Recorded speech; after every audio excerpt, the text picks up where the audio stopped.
Ethan sat in the second row, 2 seats from the left, where the sunlight spilled through the tall windows of room 208. He never used to care much about literature, until Mrs. Alden walked into the classroom that first day of senior year.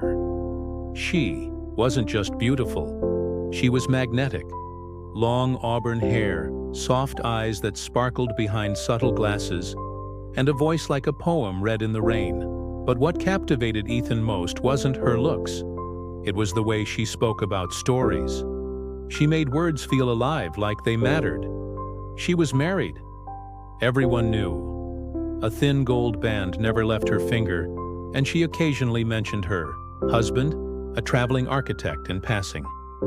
She did it without meaning to, like someone mentioning the weather, never realizing how each mention made Ethan's stomach twist. He was 17. She was untouchable. At first, he thought it was just a crush, something harmless. But as the weeks passed, his chest ached when she smiled at someone else, and his mood would rise or fall with her attention. When she praised his writing, his world lit up. He started staying after class, pretending to need help with essays. Sometimes she'd sit on the edge of the desk, discussing symbolism while twirling a pen. Unaware she was holding his entire heart. One rainy afternoon he confessed, "Sort of."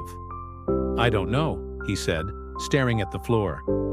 "Sometimes I feel things that don't make sense. Things I probably shouldn't feel."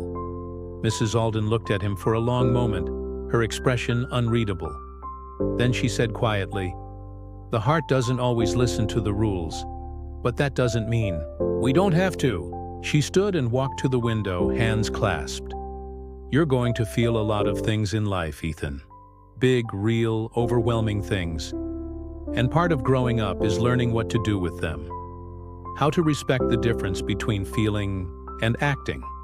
That day, Ethan understood something he never read in a textbook. That love, no matter how strong, doesn't always belong to you. He never stayed late after class again, but he kept writing, pouring it all into the page. His confusion, his longing, his silent goodbye.